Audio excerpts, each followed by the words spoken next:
Hey metalheads, you like tattoos? Of course you do. If you're in the Louisville, Kentucky area, come on over the bridge to Clarksville, Indiana, and get you some ink done at Ageless Art. If ink isn't your thing, they have a piercing studio as well.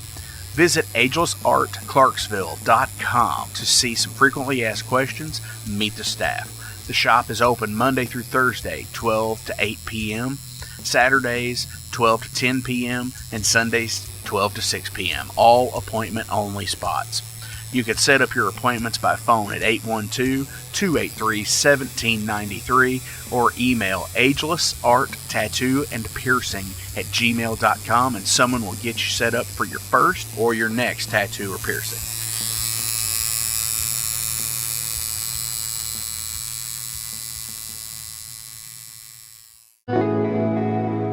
Hey, it's Jeff McNichol down here at Mom's Music, 1900 Melwood Avenue. I was just thinking, when I was a kid, the magic was at Frankfort Avenue, the Mom's Music at Frankfort Avenue, and I used to beg people to get a ride down there just to hang out with the guys and see all the cool gear.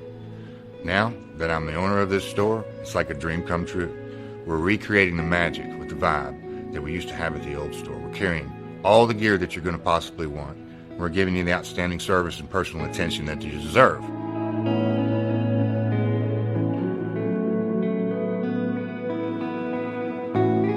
Yeah, so we've got the great guitar shop here. We're carrying USA Fender, USA Gibson, Paul Reed Smith, Gretsch, Jackson, Charvel, anything you could possibly want, we're going to have it for you. Mom's is and always will be Louisville's music store.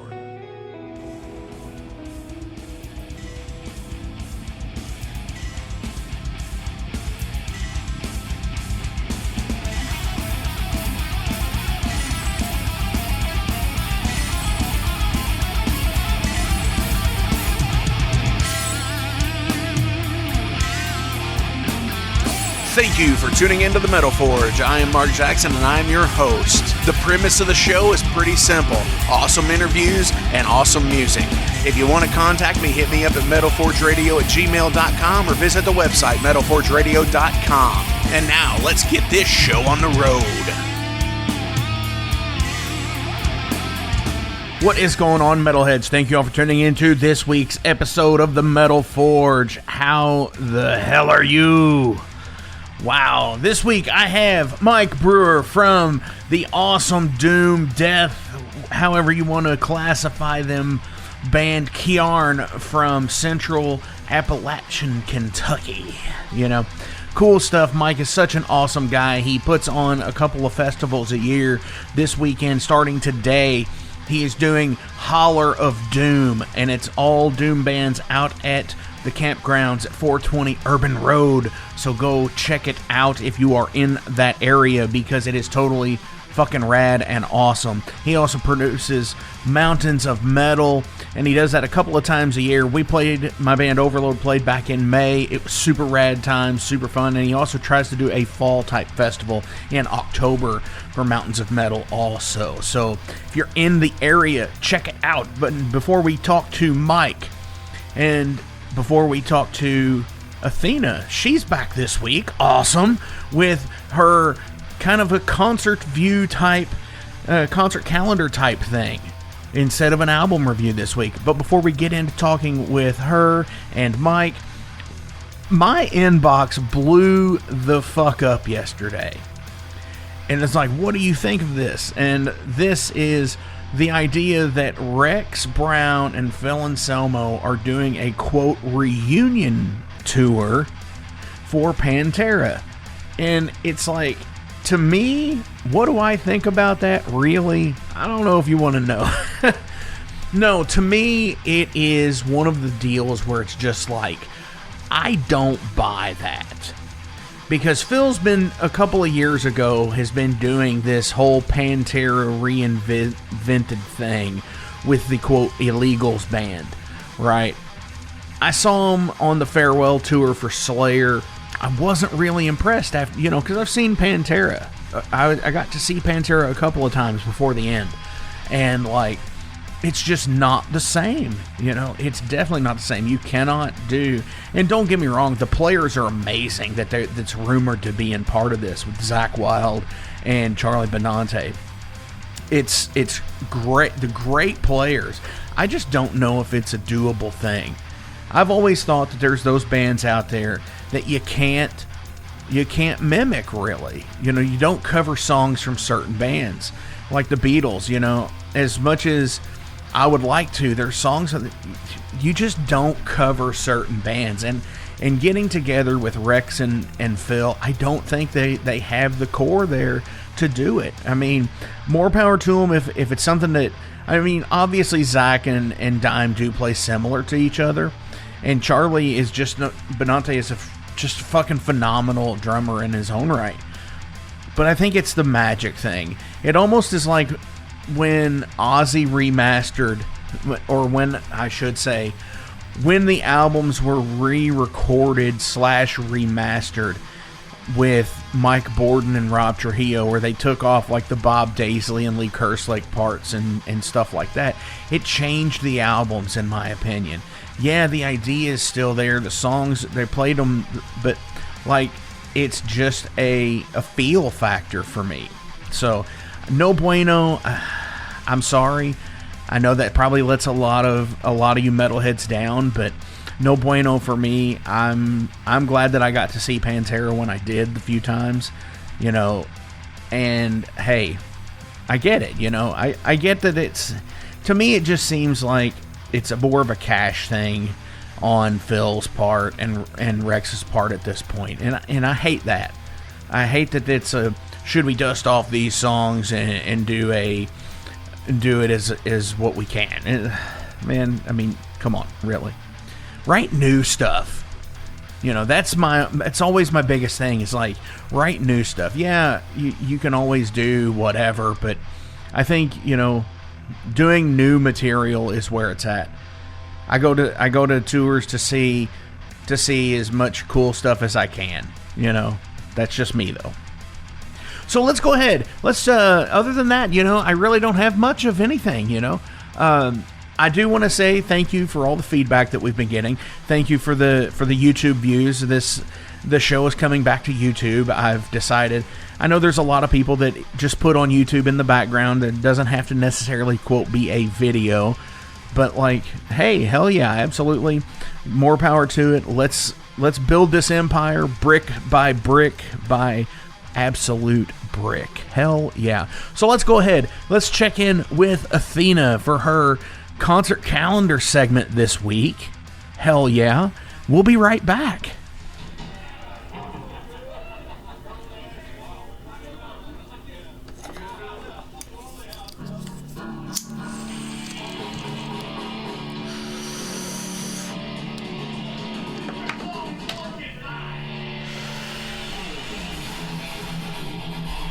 Misfits and miscreants, bangers and mashers, deviants and the deviated, the tormented and the fermented, ghouls and goblins, creatures of the night.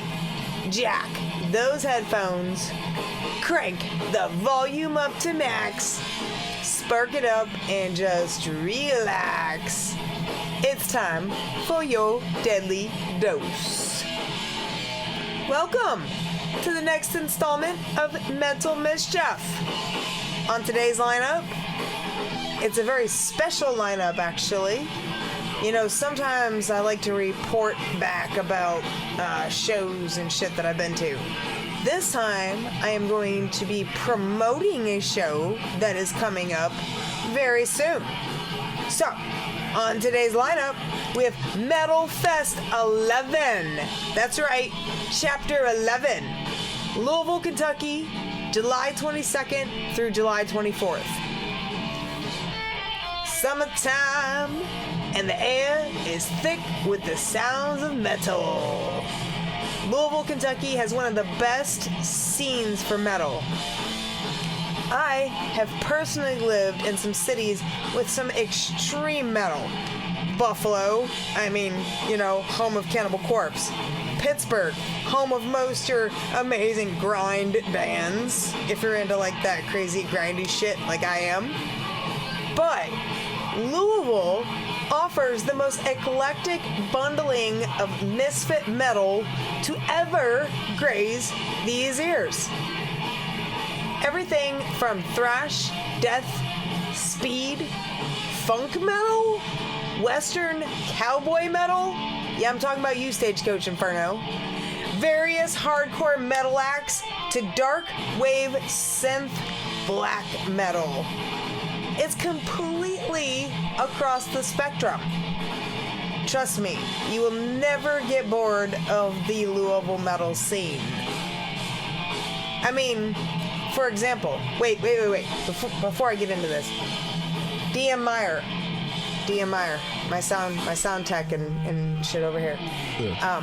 I think we need to do this shot that's sitting in front of me before I start getting too in depth with this. Don't you think? That's a lot to talk about. Yes. It is. I mean, we're gonna talk about like 50 bands. Well, I'm gonna talk about like a couple of those 50 bands. We got plastic shot glasses now, so we're gonna make the noise with our mouths. Ready? All right. Cling. I like how they are both different sounds.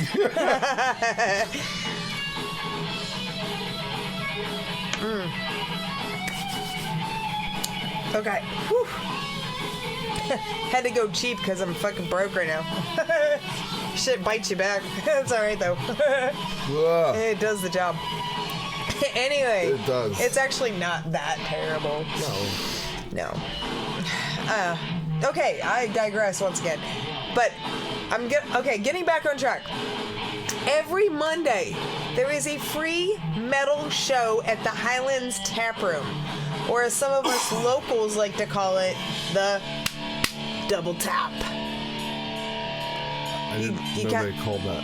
Yeah, actually, the metalheads, we call it the Double Tap because the original tap room that held Metal Mondays is no longer in existence. Makes sense. And they moved into a new building next to another tap room, so it's the Double Tap. Ha, I gotcha. Yeah. But Metal Monday didn't die. It did. It just moved from one tap room to another tap room. So it never died. And one of the coolest things about Metal Monday is that not only is it like local bands and tri-state area bands, but it also includes like touring bands that just kind of stop through, so to speak. Examples being like Havoc and US Bastards. I know you guys know what I'm fucking talking about. US Bastards, Havoc. That's right, I just said that twice. Double tap, get it? Anyway. Earlier you said the Metal Mondays, they never stopped. And it made me think of, like, metal is eternal. Well, metal is eternal. It is, absolutely. That was my best metal voice for, like, eternal metal. We will work on that. Okay. Sorry, I'll let her talk now. Okay. Anyway, did my double tap joke. Okay, I'm back on track. So, every weekend too, man, you have to choose which metal show you want to go to. I mean, there's literally so many options every weekend. And if it becomes feasible, can you split the venues? How far is Mag Bar from Z Bar? How far is Z Bar from Headliners? How far is Headliners from the Mercury Ballroom? I mean, fuck if I know exactly, because I'm usually taking Uber by then, but there's so much fucking metal in this city. That's what I'm getting at. Anyway, alright. So, speaking of that, there are several special metal events that happen every year here. I mean, we've got like Louisville's Dead Fest and shit like that, and like there's some of them that are kind of defunct now, but it's always been like a long-running thing in Louisville, is like the festivals and bringing the bands together, and it's kind of a special thing here in Louisville. You might not think it, but this is a really great hub for heavy metal, is living in Louisville.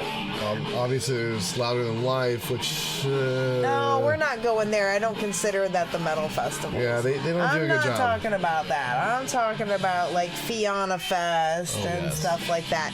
You know, like the real like metal shows, like louder than life. Like they have, and you can't see me, but I'm doing like the air quote thing. Right. They have metal bands. We're doing it at the same time. That's what I meant. That's why I was like, yeah. If you want to see a washed up Metallica, that's cool. What I am talking about is something way deeper, man. We pull bands from the tri-state area to enhance the awesome that is the Kentucky metal scene. Lexington, Indianapolis, Cincinnati, Chicago, Atlanta, Columbus, Pittsburgh, etc., etc., etc. But there are hold on. And there are a few very important shows that happen every year. And the Jeremy Wade No Cancer Fighting Weekend is a pivotal one. Held at Boondock's Grill at the farm and celebrating 11 years of fighting, it brings together over 50 bands in 3 fucking days. 3 days, 50 bands. That's right. On July 22nd, Metal Forge's own Mark Jackson and Overload will be headlining the night. Alongside his bandmates Mike Taylor on drums, Todd Hawkins on guitar, and our host with the most on bass and vocals, Overload is going to punctuate the night. That's right. With their thrash-laden riffs and nostalgic sound, Overload may have you checking for your brain matter on your battle vest by the end of the night. But wait, there's more. There's 2 more days of headbanging, fist pumping, high-fiving, beer chugging, blunt-facing, seizure-inducing metal. You may want to think about stashing some Advil in your pockets, maybe next to like that, flask that you're not supposed to be smuggling in. And if you're being protected of those eardrums, maybe some earplugs. You know, metalheads say, what? You know, DM, I never hear shit out of my left ear, like ever. This is true. Headphones are like kind of glorious because I can actually hear everything. At least she says that, but at least she says she can't hear all that air. I can't. I really can't. It's too many years of like standing right by like the stack on the left side of the stage. Anyway. Louisville is so fucking metal that there is actually another 3-day metal show festival happening that same weekend. I mean, the possibilities are fucking endless in this city when it comes to metal. I feel super stoked that I get to live somewhere that has so many opportunities to go see so much good metal, man. We don't necessarily get a bunch of like the big bands per se around here. You know, I have to travel. I call that my road warrior thing, you know, like when I travel for the bands. Anyway, I have to do a lot of traveling to go see these metal bands because we don't get a lot of the bigger bands here, which is fine because a lot of these smaller bands are local bands per se, like I was mentioning earlier, like Cincinnati, Chicago, and Pittsburgh and all that. These bands are incredible, and just because like we don't fucking know their names doesn't mean that like they're not really fucking awesome, you know? So I love the fact that they come and they play our little bars and shit, and you know, and then like 2 years down the road I see them exploding. I'm at Full Terror Assault or something and they're on main stage opening for Exodus. Like, that's fucking awesome, you know?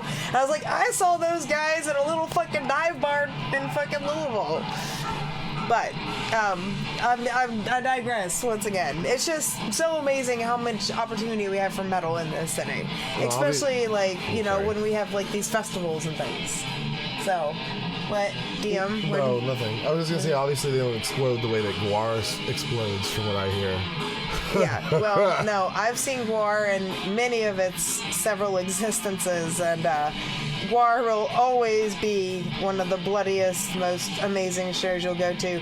Where else can you get covered in cum and blood? Smothered by Explode. Yeah.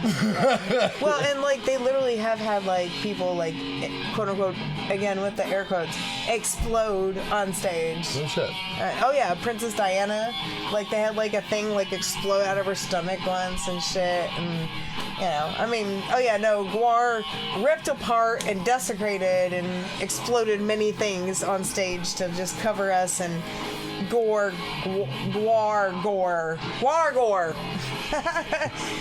Gorgor! Ah! Gorgor! Man, I miss Gorgor. I haven't seen Gorgor on stage in forever. Okay, oh my god, I keep diverting. Like, That's my fault. okay, so, because there's too much going on in this brain. My stoner brain is just too much. This is just too much for me to rattle off all the bands. So, you will just need to go check this shit out on FaceCrack and the interwebs, as Henry Rollins would say. The Jeremy Wade No, and that's N-O-E, Cancer Fighting Weekend. In addition, you can find Overload and Mark Jackson and 90% of the other bands on Bandcamp, FaceCrack, and in the Metal Archives. So, if you are ever traveling through Louisville, Kentucky, make sure you check out what the fuck is going on in our music scene. Pick up a Leo or a Velocity to see what the fuck Louisville metal has to offer. By the way, before I go, I have cotton mouth, so I'm gonna take this sip of this beer. Hold on. Oh yeah, the champagne of beer. I have to also say that Louisville's badass for its local art, community awareness, delectable foods, farmers markets, bourbon, and craft. Oh wait, did I just say bourbon? Oh, let's do the magical, like. You see the Yeah. make them clink Yeah. over here, right? No, they don't. Ting. There we go. Oof. Bourbon and craft beer. Come for the metal, stay for the culture. Yeah, I just made that tagline. It's pretty awesome. All right. So, now it's come that time. Keeping it short and simple, here are the rules for Athena's 5-shot review for Metal Fest 11, the Jeremy Wade N-O-E, Cancer Fighting Weekend. 5 shots. I needed 5 shots to get through the motherfucker. 4 shots. Meh. Could have used some oomph. 3 shots. Good. Made me eardrum and bang my head. 2 shots. Really good. Put that shit in the glove box for traveling. 1 shot. Excellent. I'll probably have a bangover in the morning. So here it comes. The shitty drum roll. And as you probably already guessed, I'm giving Metal Fest 11 1 shot! Excellent! I will most definitely have a bangover after 3 days of fucking Louisville metal in the morning. So, until we meet again, have a most excellent time, and remember, keep it heavy. DM, say bye. Bye. Bye-bye.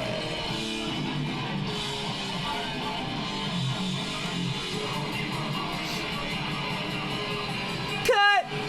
That's a wrap!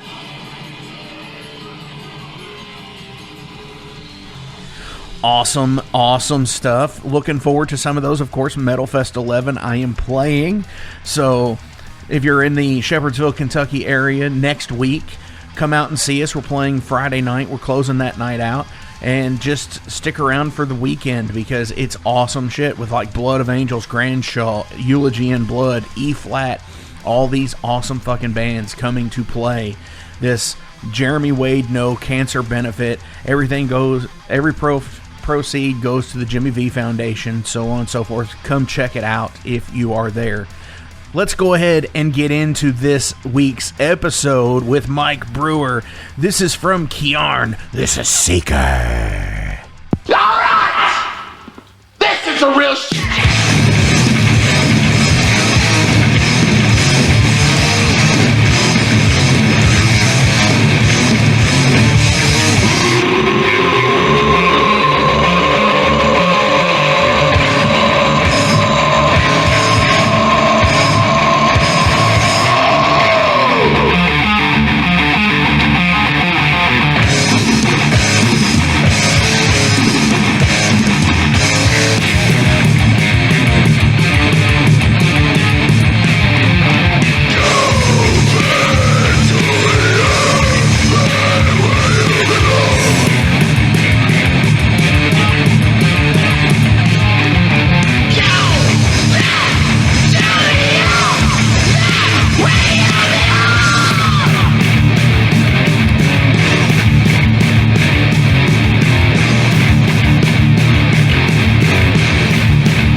All right, metalheads, I have Mike Brewer, the proprietor of a few festivals in the Kentucky area.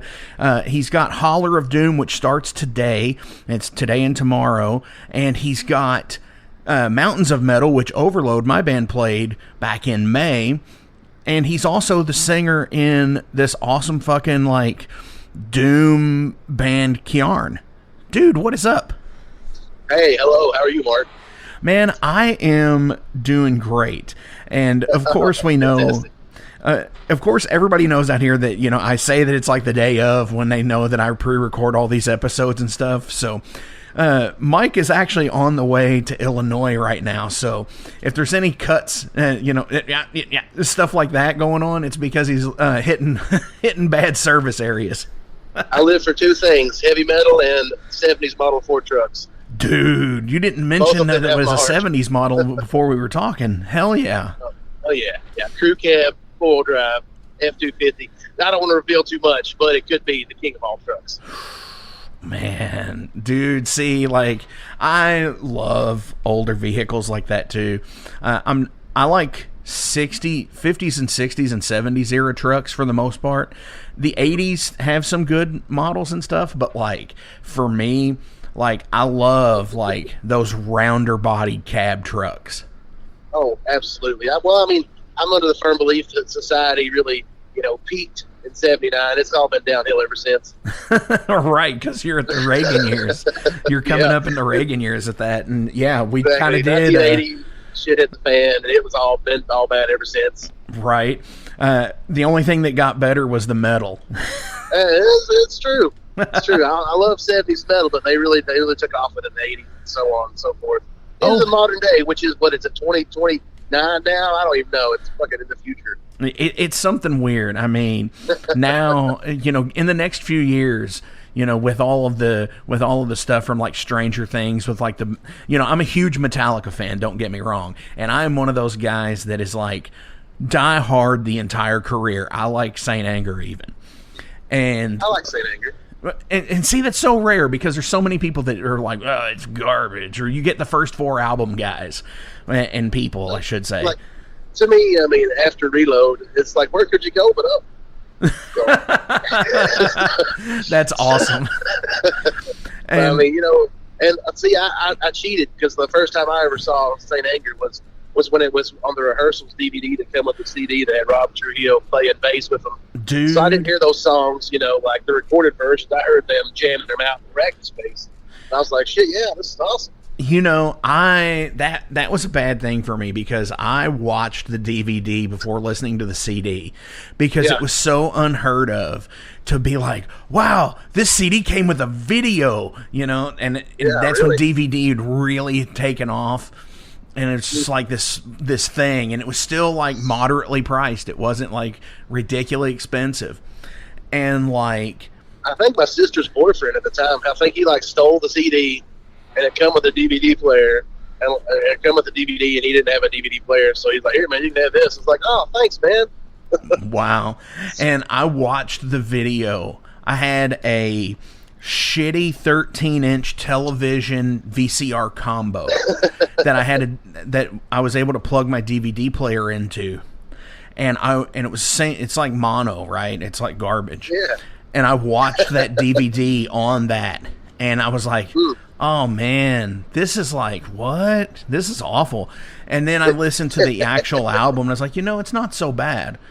And as I've gotten older and listened to it in like different media, aside from like CD, just like listening to it in headphones, listening to it on vinyl and headphones and stuff like that, I've really had like a great appreciation for it. Well, people in general just love to shit on things. Like, we're all critics. So, it's really easy to critic on Saint Anger because you can point to just a couple things. Oh, I don't like it because it ain't got no solos. Oh, I don't like Lars' sound. But every other album, they're like Load, Reload. They're like, I don't know, there's something about it. It wasn't, they couldn't put their finger on it because it was such a kind of a broad spectrum of what they were trying to put out. Well, I will be that guy and say, I do think the Load and Reload could have had the fat stripped away and come out with really one good album. Oh yeah, there's about 6 or 7 really good songs there. Yeah, and one amazing Metallica album could have been done. Instead, they decided to release everything. Yeah. And more power to them. I know for some reason in the early '90s, whenever metal was kind of dying off, then they didn't want to be pigeonholed to a dying horse. And, I understand. But their name is Metallica. They are metal. They should have embraced it a little more. Right. But like I said, I'm not a critic. I love those guys. That stuff they've influenced millions, if not billions, of people, and are still doing it every day. So absolutely. That's magic. And I think it's great that and I made a post on Facebook here a few days ago, probably about a week or so ago, about it. So is anybody tired of Kate Bush and Metallica yet? And totally did it as a joke, right? Because it's just like, because every video or every other video on TikTok, it's either Kate Bush in the background music or it's Master of Puppets in the background music. And it's just like, I know it's a fad right now, but I actually revisited the entire album of Master of Puppets and just Oh, it's unreal. It's an unreal album. It's just completely unreal to be like, like 24. Imagine being 24 years old and coming out with that. Oh, they were hitting all cylinders there. Those first 3 albums are untouchable. Oh, absolutely. Absolutely. The Holy Trinity. Right. But aside from the Metallica talk, because, hey, we could go on for at least 4 or 5 hours, like, dissecting, like, what do you think he means trapped under ice? Stuff like that. But isn't it so amazing that, like, if they can have, like, a little spot in a TV show, that it's such a big part of, pop culture right now, that it turns on so many people just from, watching however many minutes of film that is, onto something they didn't know existed, but it's so big in the world, get them to discover it. It's just, it's pretty magical. That's one of those things that kind of, we lose touch with. Back in the 80s, the media was so limited. There was no internet, and you just got what the TVs put out, and, your records and all that, whatever the companies put out. Definitely. And it just happens that many people looking at something at once to make a big influence. Pretty wild. Absolutely it is. I think they're the band that everyone knows about, but doesn't register with sometimes. And what I mean by that is they know who Metallica is because they've heard Enter Sandman. Even on oldies radio right now, you're getting Black Album stuff on there. Yeah. But I think it's the band that everyone knows who they are or about who they are. And then all of a sudden, bang, the Master of Puppets scene happens, and just everybody's like, "Oh yeah, that fucking band, they kick fucking ass." Yeah, I mean, 'cause a lot of people, the big pop thing was all the Black Album. So right, any little bit that you can make people look at them first 3 albums is a good idea. Definitely. Welcome to the night. You think you know Night Demon? Then the Night Demon Heavy Metal Podcast is for you. Step into the darkness as we peel back the curtain to give you an unprecedented, all-access look into the mind and the heart of the demon. We're talking band history, song analysis, studio anecdotes, stories from the road. It's everything a diehard Night Demon fan could want and more. This is the only place to learn the inside scoop, the deep dive trivia, the untold tales from the band members themselves and those closest to the Night Demon story. Need more? The sacred Night Demon Crypt will be pried open to reveal demo recordings that have never before seen the light of day, all with in-depth commentary by the band and the people who were there for the writing and recording process. This is a gold mine, a treasure trove of all things Night Demon. Head over to nightdemon.net or wherever you listen to podcasts. Hey guys, Wrestling Steve of the Wrestling Steve Show here. So if you're currently listening to the Metal Forge with Mark Jackson, then you understand that Mark Jackson has a pretty discerning taste when it comes to music as a whole. You'll also understand that he has a discerning taste for professional wrestling, just like me. My show is called The Wrestling Steve Show. I talk about modern and classic pro wrestling in a completely unbiased, unfiltered way. Be sure to check me out on all available podcasting platforms. That is The Wrestling Steve Show. And I am the host, Wrestling Steve. Just remember, like Confucius said, man who goes through turnstile in Thailand is going to Bangkok. Pro wrestling. Hey Metalheads, it's with great pleasure I get to tell you guys about a new sponsor to the Metal Forge, Ageless Art, New Albany.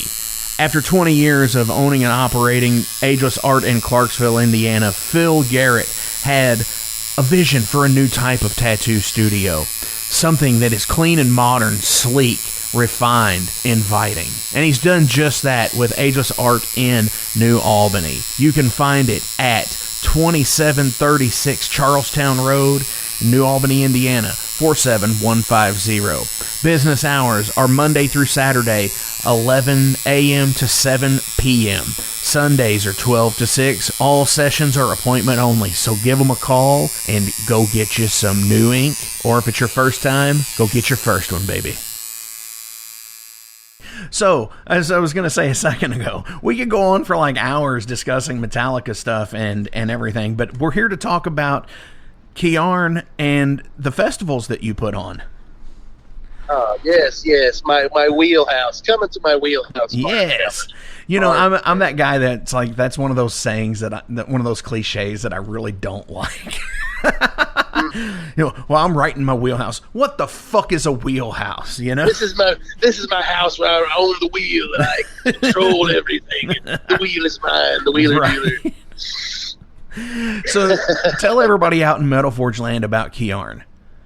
Metal Forge land ears. Kyarn is a conglomeration of the voice of Appalachia. Let me see it. Heavy music, the Holler, with a message. You know, Kyarn is I don't know what you would call it, some sort of mountain spirit. But basically, he's risen from the swamps and the back hollers and the muck to come back, kind of straighten up some shit. Because I mean, you know, Appalachia gets a bad rap. You know, pillbillies and, you know, heroin, all this other shit that's swooped in. It's all the bad drugs. I mean, because where there's poverty, you know, there's drug abuse, and it's just bad deal. So Right. Here in Southeast Kentucky, we are, you know, we got half of the top 10 poorest counties in the country over here. You know, not enough jobs go around, and a lot of people look to certain things to kind of dull the pain or like change their existence, and it's really caused a problem around here. But and a lot of our, you know, we've seen lots of our musicians over the past, you know, decades or so succumb to different addictions or different ends that were, you know, not necessarily, you know, timely, but we're survivors. We got people from been playing music for a pretty good while. Our guitarist Bobby was in Devastation Device, and we played together in Backwater Burial. And my first band, 1134, we played it long ago, back in the early 2000s. We play all around Kentucky and the tri-state area and all that good stuff. And that's kind of what Kyarn is. We're just 5 pissed off Appalachians that are pulling our strengths and destroying people's ear canals whenever we can with low gutturals and high screams as well. Whenever we play shows, I just go into a trance and I just have the spirit of Kyarn pulsating through me. I speak as a medium through the other realm. So I really don't know what goes on at the shows, but apparently it's pretty powerful stuff.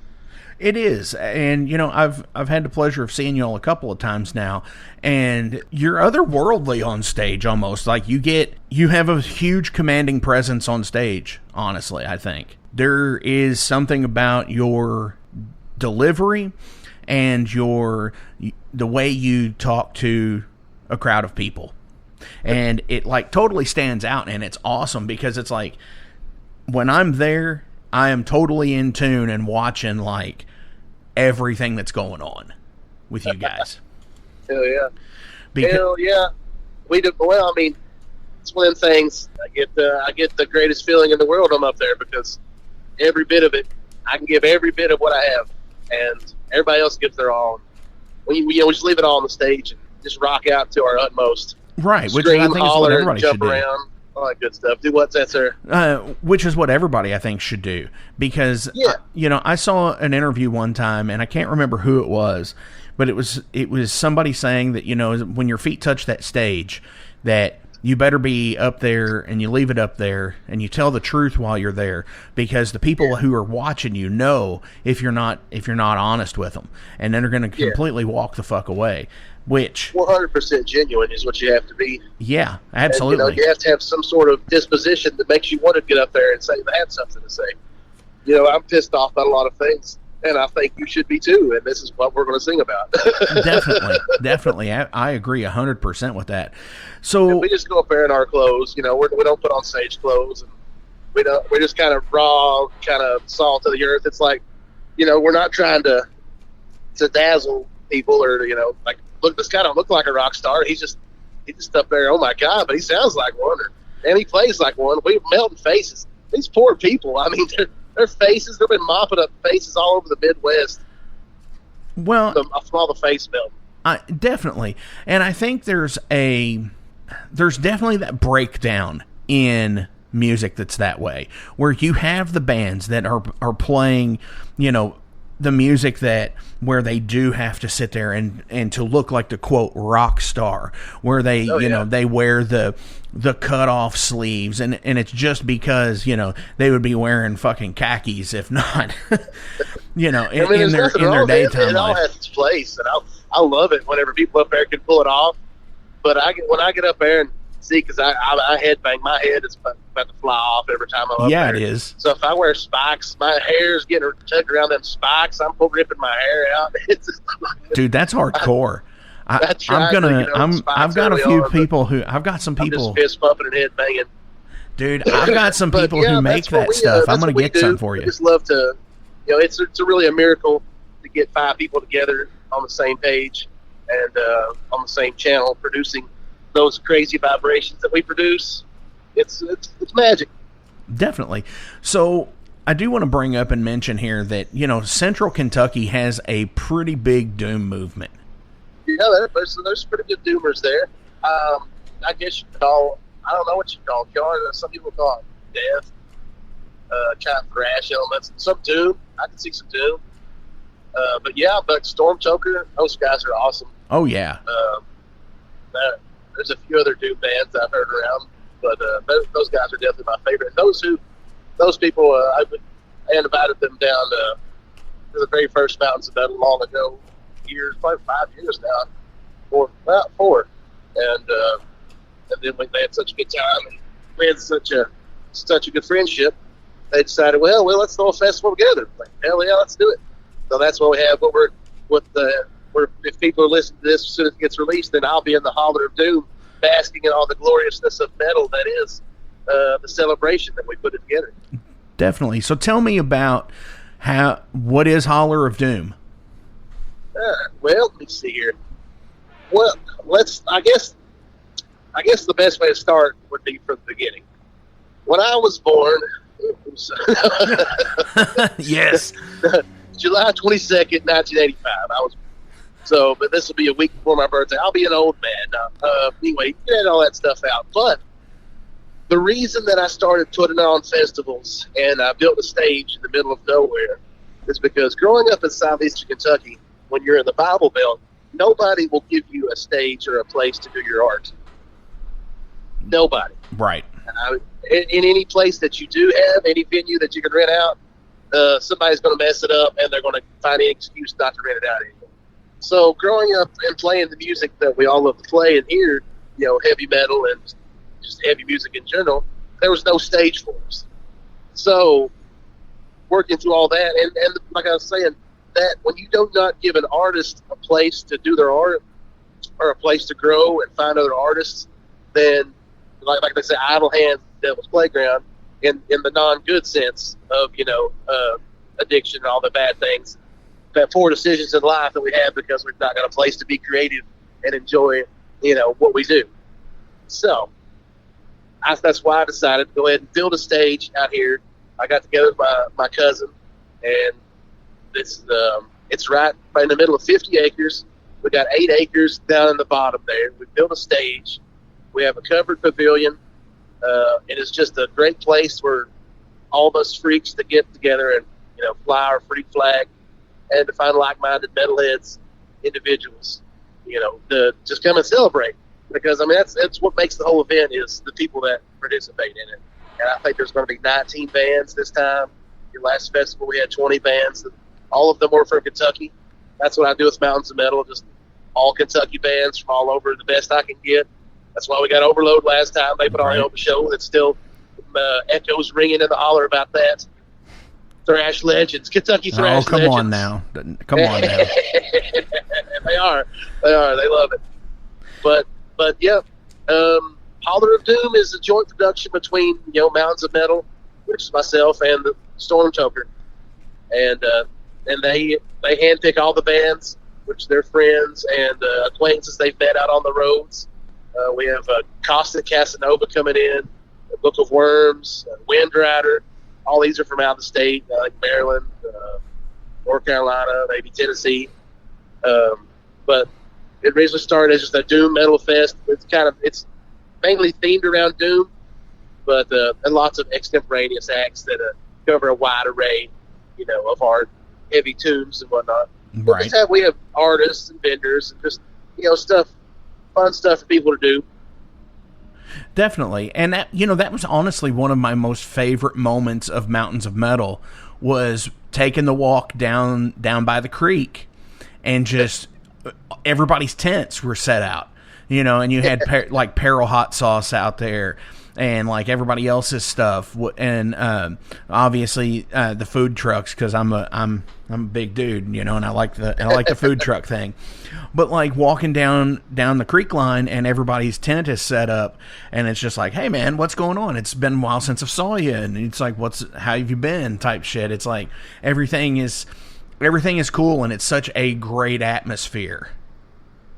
Yeah, there's no really like the hard line between bands and concert goers. We're all just there together doing our thing, So it's like a big party, honestly. Yeah. Somebody called it a glorified field party at one time. I took a little bit of offense, but hey, if that's the vibe we can give, good deal. Because why not though? Yeah, we are indeed partying. It is a field. You got that right. We've got the top-notch sound and lights happening with all the best in the state, and it's just a magical time. Like, to me, there's nothing more freeing, or I just feel more at home than hearing good local music, or just made by people. We've gotten such a point that most of the music you hear now is machine produced. So there is a lot of it that is, yeah.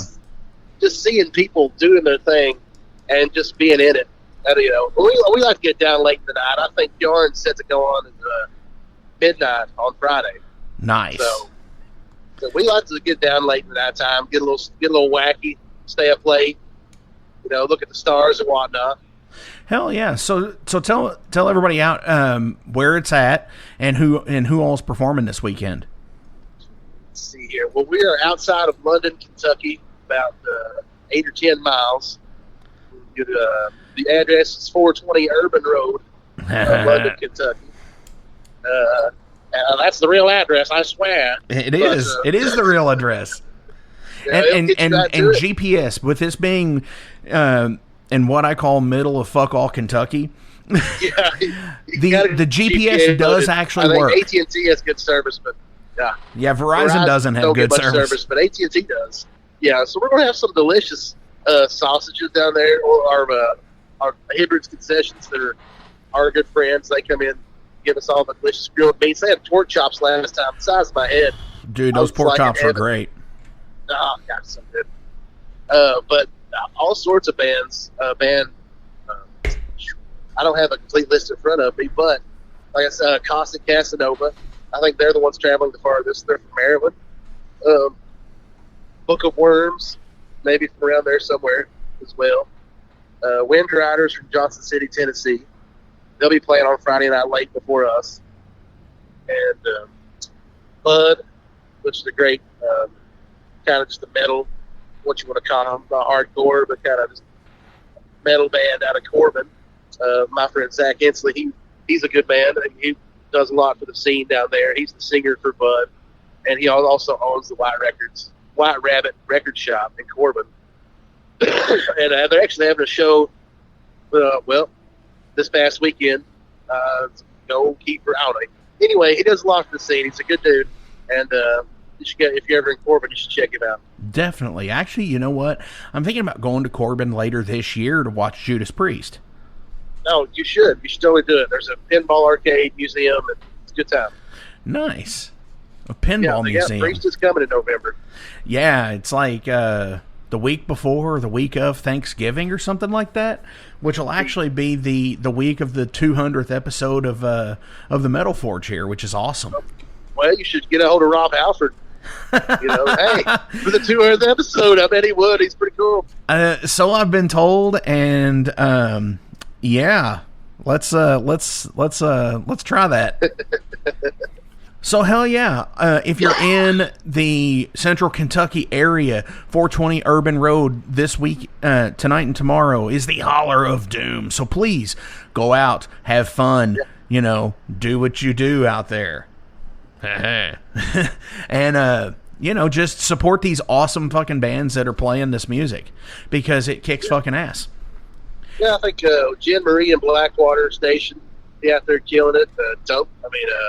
Storm Toker, of course, they're going to be closing it out Saturday night. Of course. Just Why so wouldn't many they? great bands from the Doom movement, I guess, and just a friendship group.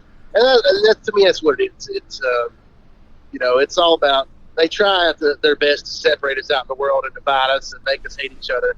But once we get there and we realize we got so many commonalities, it's really what it's all about. It's fellowship and brotherhood, and not feeling so alone in this world. Definitely.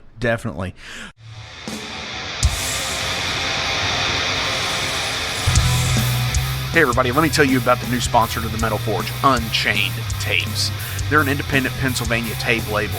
They focus on extreme metal and punk with a killer approach to the tape scene. Visit their web store at unchainedtapes.bigcartel.com now to get your fill of tapes. And for being a Metal Forge listener, enter the code MetalForge10 at checkout to get a 10% discount on your total purchase. That's unchainedtapes.bigcartel.com.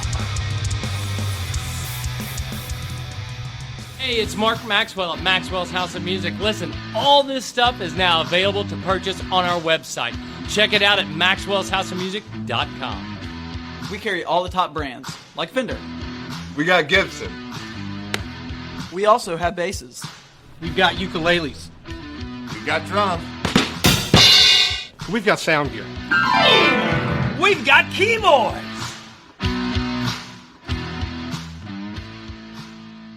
It's Gonna Get Weird is the name of the podcast. We're on season 2, so you have a whole season to get weird with Frank Green and Scott Clark. The best part is there's always laughter. Oh, yeah, you need to pull that out.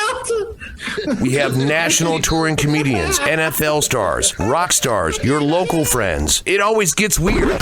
Weird answers. Have y'all ever snorted coke off of a 78 Pinto? No?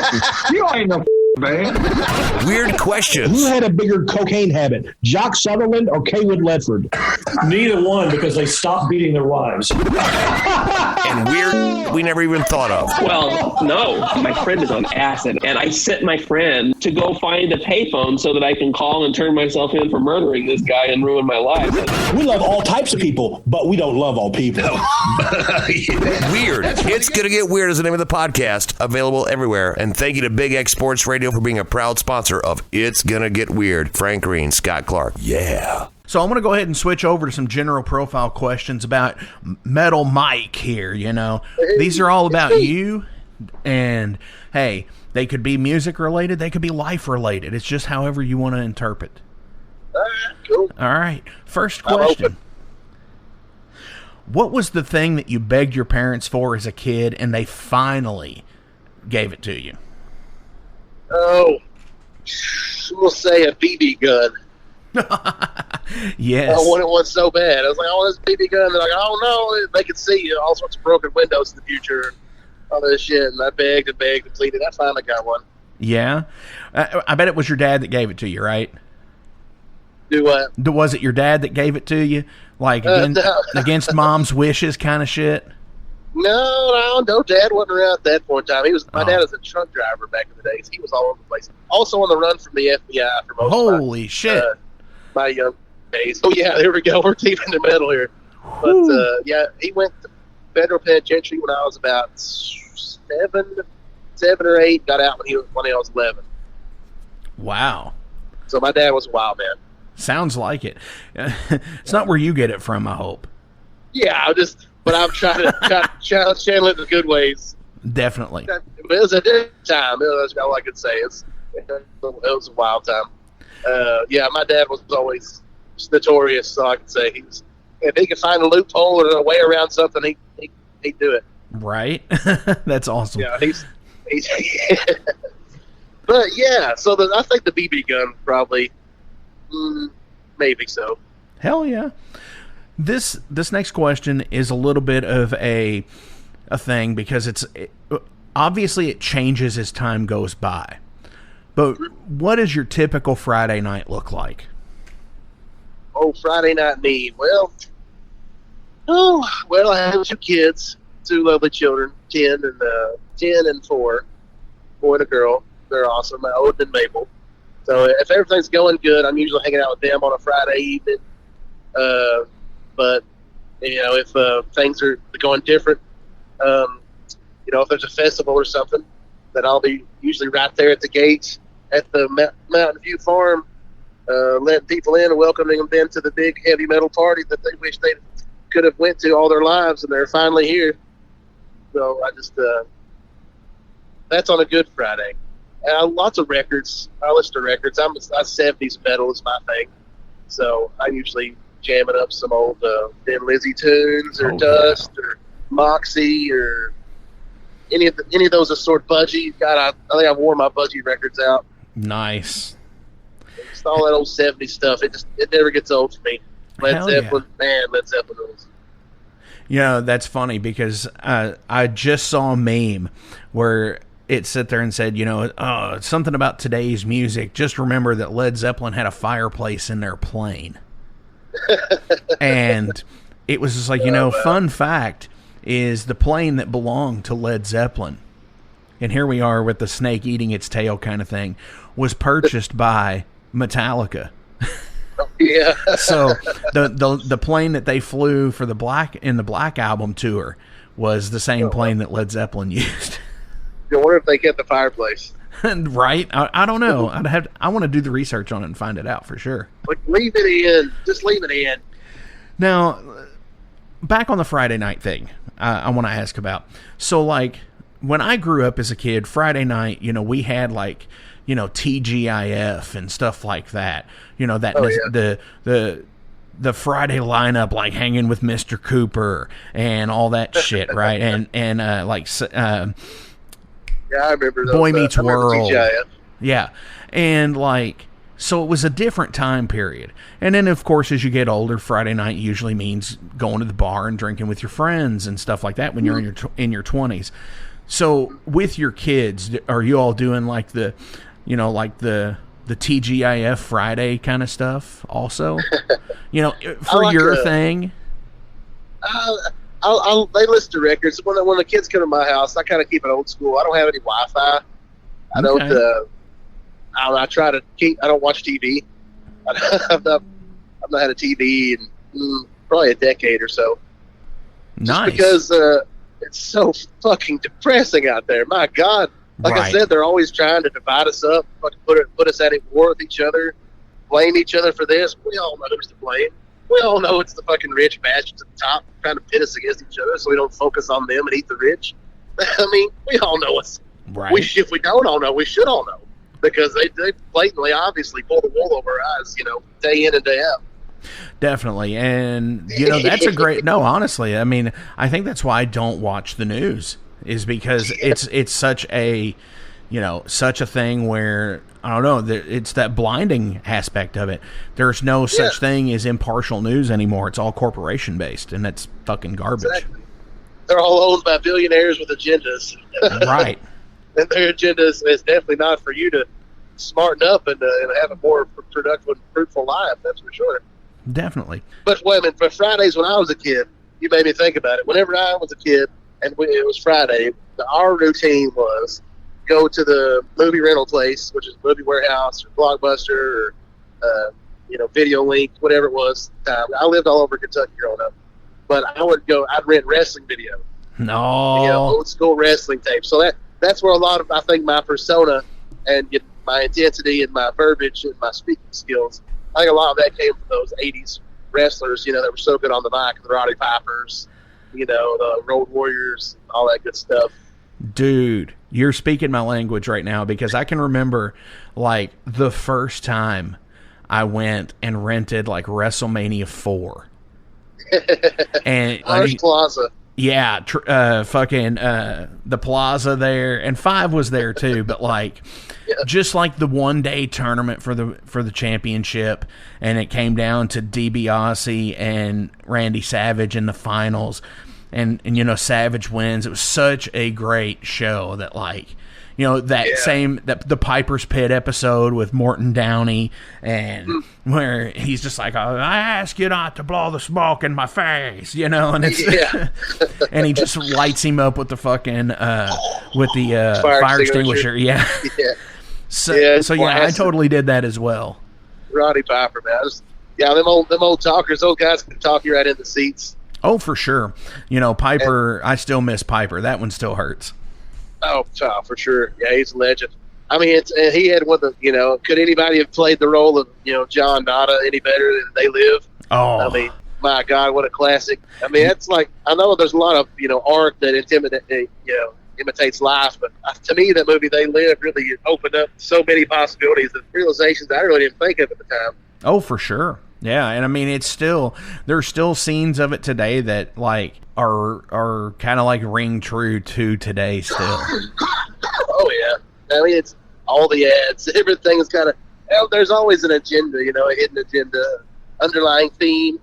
Oh, for sure. That totally with you. That was my ideal back in the day. If we get a pizza with that, oh shit, look out. Right. I want to get a They Live tattoo, but there's so many people that already have them, and it's just like, do I want to do it? Do I want to do it? Yeah, I bought some shades for this trip because I got out here and the sun was so bright. Went in there, some $1.50 John Nada shades. Like, yep, I'm one of Blues Brothers today. That's awesome. That is so cool. What is the nicest thing a stranger has ever done for you? Oh, well, actually, here you go. A good example. May not be the best, but it pops into mind. On my 19th birthday, I went to a Super Joint Ritual show in Jillian in Louisville, Kentucky. I got on stage with Phil Anselmo, and it was fucking awesome. And we did a high five, a hand grasp or whatever, the old school, just like solidarity. Yeah. And I was like fucking A, and then I stage dived off of there, and like I was a big dude then. Even I was probably 240 then, and so when I stage dive, the crowd just split like fucking the Red Sea. So just as I'm about 2 inches from the pavement, this dude who's got dreads probably down to his knees reached down and grabs both of my arms, and I'm like reaching out too, and then like simultaneously I grabbed his too, and he saved me from like busting my head on the concrete there. Wow. At the show, and he was this complete stranger, never met in my life, and he didn't have to do that, but he did, and I thank him very much for it. It would have been a lot different celebration with a cracked open skull. For sure. Dude, that's wild. Like, because I don't know, that's one of the first thing I can think of where a complete stranger, there's not many instances in life where, Oh, and that's another time we went to see a Masters of Metal tour, the Masters of Metal tour 07, I think it was. Okay. When it was Motorhead, Heaven and Hell, and Judas Priest. Oh, yeah. Testament. Went and saw them. And we was this big-ass line. It was sunny. I mean, there was probably like 400 people in this line. And then like off to my left, in my left side of the view, I see like somebody with like an event shirt on. And he like looks over, and there's 400 people in line. And he like looks at me, and he like kind of gives me like a little finger, like, hey, man, come here. And I was like, oh, this guy works here. He might know what's going on. So like everybody that was like me and my buddy and behind us, we all kind of like shifted over to this dude's line. We just kind of snuck over there because everybody else in front of us saw just BSing and waiting. And so this guy got us into the Masters of Metal like super quick. He like it just had formed another line, so that was pretty cool. Hell yeah, that's pretty awesome. I wanted to go to that tour, and I didn't get a chance to. But the fucking lineup? Oh my god, fucking like you said, Testament. Which is fucking Testament's amazing, anyways. And obviously, I'm a huge fucking Motorhead fan. And Sabbath with Dio, and it was during the lawsuit era where they had to change their name to Heaven and Hell because of Sharon. Yeah, where? Yeah, and Judas fucking Priest. It's like, could you fucking imagine? It's like, holy hell, man! Like, I missed out on that because I didn't have the money, and it's like that is also a tour that was one of my favorite Motorhead albums, like Motorizer. So, like, I'm like, nah, fuck, because I didn't want to miss it.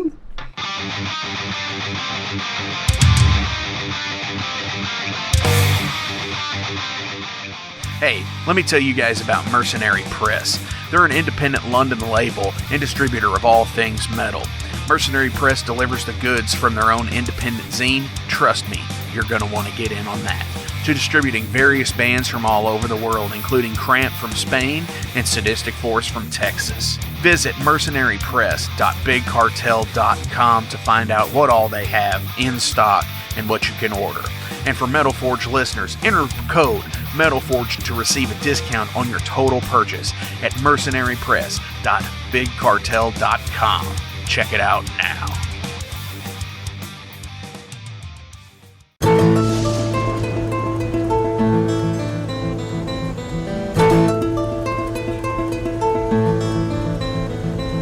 Since 2013, there has been a calling from the underground, from the graves of all those unholy, and they decided to make a zine to talk about all of this. Soulgrinder Zine, an independent metal zine to keep you informed on all things metal and horror from the underground. Available in both print and digital formats, they're bringing you the best interviews and reviews out there today. Not only do they do the zine, but they also do compilation CDs. Check them out at facebook.com/soulgrinder.zine and start your subscription now.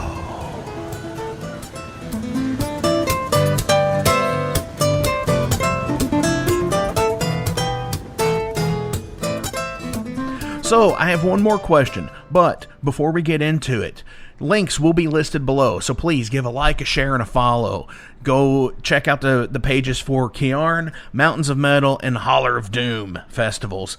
And, Mike, do you have any shout-outs you want to give?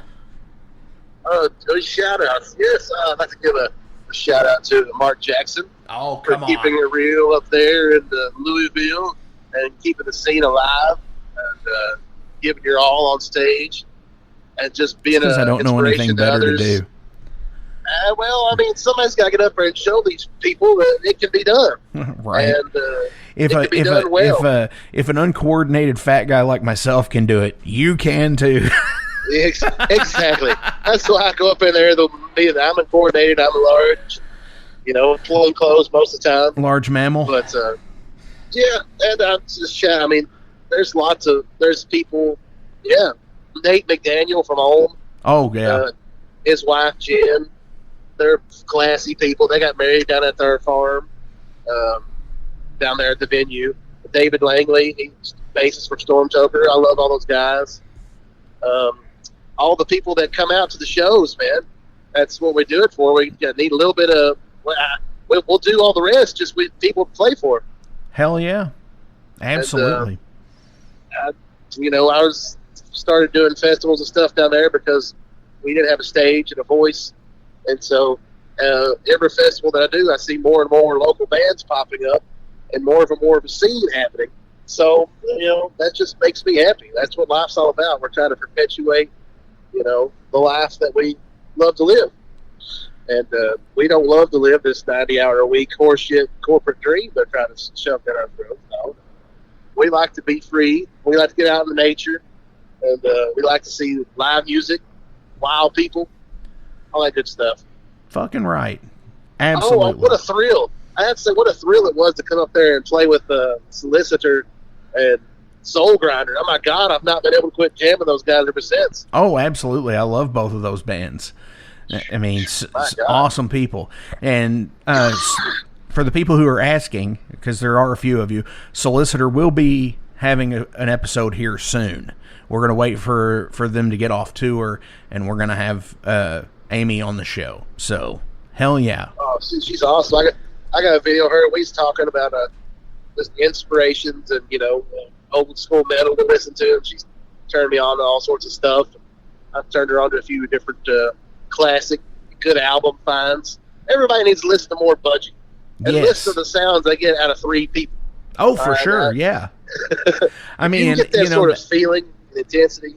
And that was a big influence for James in Metallica. Oh, yeah. Was Budgie. So hell yeah.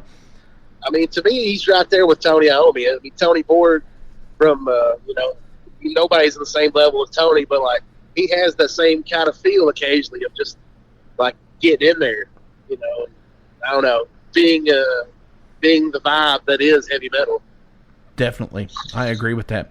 So, final question of the day. And with everything that's been going on, I am so glad that I drew this out of the pile because it fits so well. I was actually, when I just drew it and looked at it, I was like, holy shit.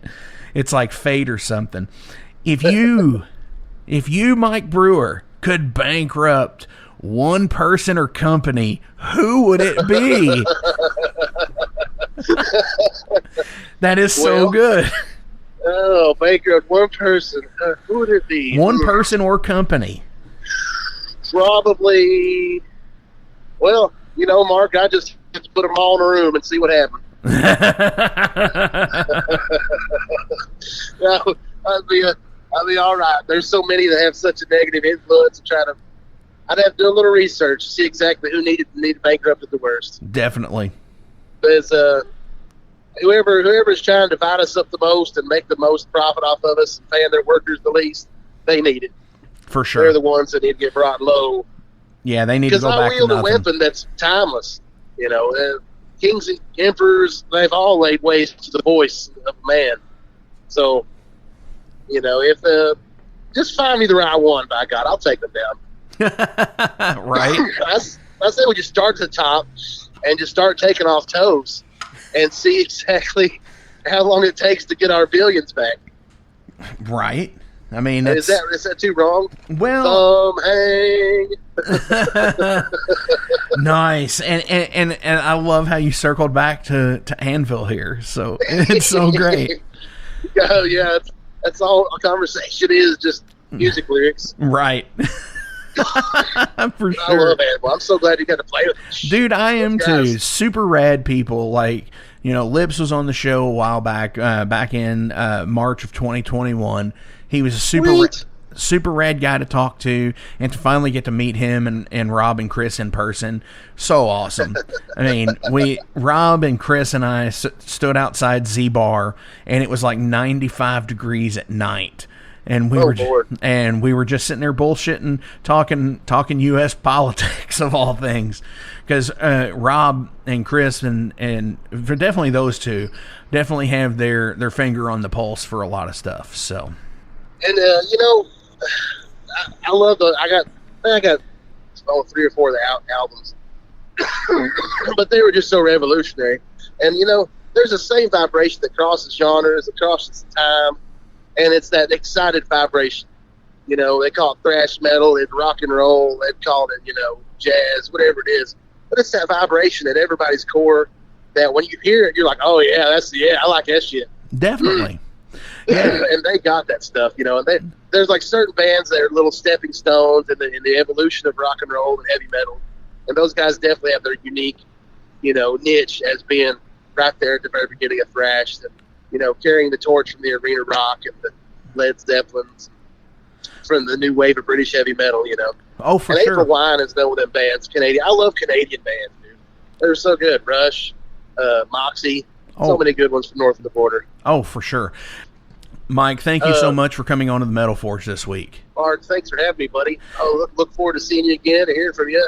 And checking out the Metal Forge, which is now being featured on YouTube. Is that right? Yeah, I've actually went back to posting on YouTube as of last week, and you know, just gotta keep it going. Just gotta. I want to get back there and look at that Lips program for sure. Oh, for sure, yeah. On the way out today, what are we gonna play from Kyarn? Bootlicker, which you can imagine what that's about. Maybe you need to spell it out for me. Yeah. You know what?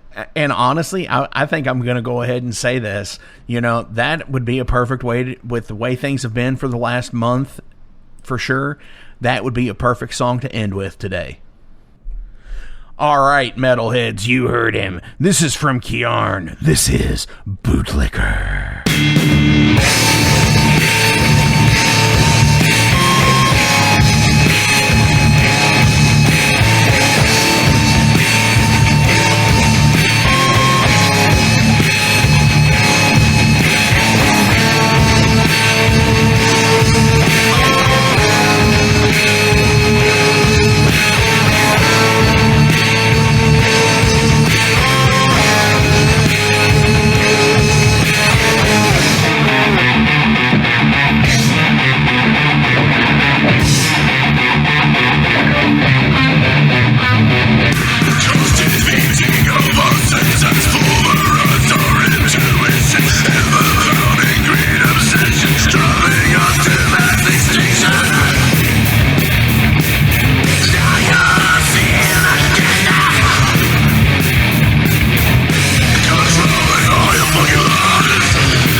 Hey, thank you all for tuning into this week's episode of the Metal Forge. I want to take a minute to remind you guys about the Patreon page.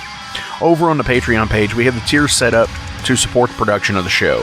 We feature the Down and Dirty, which is just $1. There's nothing special for that one, it just sends me a thank you because every dollar helps. Then there's the Double Down and Dirty. Much akin to the Down and Dirty tier, everything helps produce the show in the end. You make your presence known, and I appreciate that more than you realize. Thank you for being a dedicated friend and supporter to the Metal Forge. By selecting that tier, you will receive some cool Metal Forge stickers in your mailbox. Now, we're really going to start pounding the metal madness with the Apprentice Metalhead for just $5 a month. By becoming an Apprentice Metalhead, you'll be given early access to the shows, published 24 hours before everyone else gets it. You're also going to receive 3 entries in any contest that we do here at the Metal Forge. You're also going to receive a 10% discount on all Metal Forge merch, and you're going to receive a sweet Metal Forge patch for your battle jacket or backpack. And now, here is the big one. This is the Master Metalhead for just $10 a month. By becoming a Master Metalhead, you will receive a hand-numbered Metal Forge Master Metalhead membership card. You're going to be given early access to the shows as well, with 36 hours before everyone else. You're going to receive 5 entries in any contest that we do here at the Metal Forge. You'll be able to submit audio questions that I will use on the show of you asking questions to the upcoming guests. Remember, timing is everything, and you will need to keep up with the upcoming guest list on the website. You're also going to receive advanced knowledge of any new merch coming out and be given a 25% discount on all Metal Forge merch. And you're also going to get all of the other rewards from the other tiers. So visit patreon.com/Metal Forge Radio today and help support the Metal Forge. Rock on.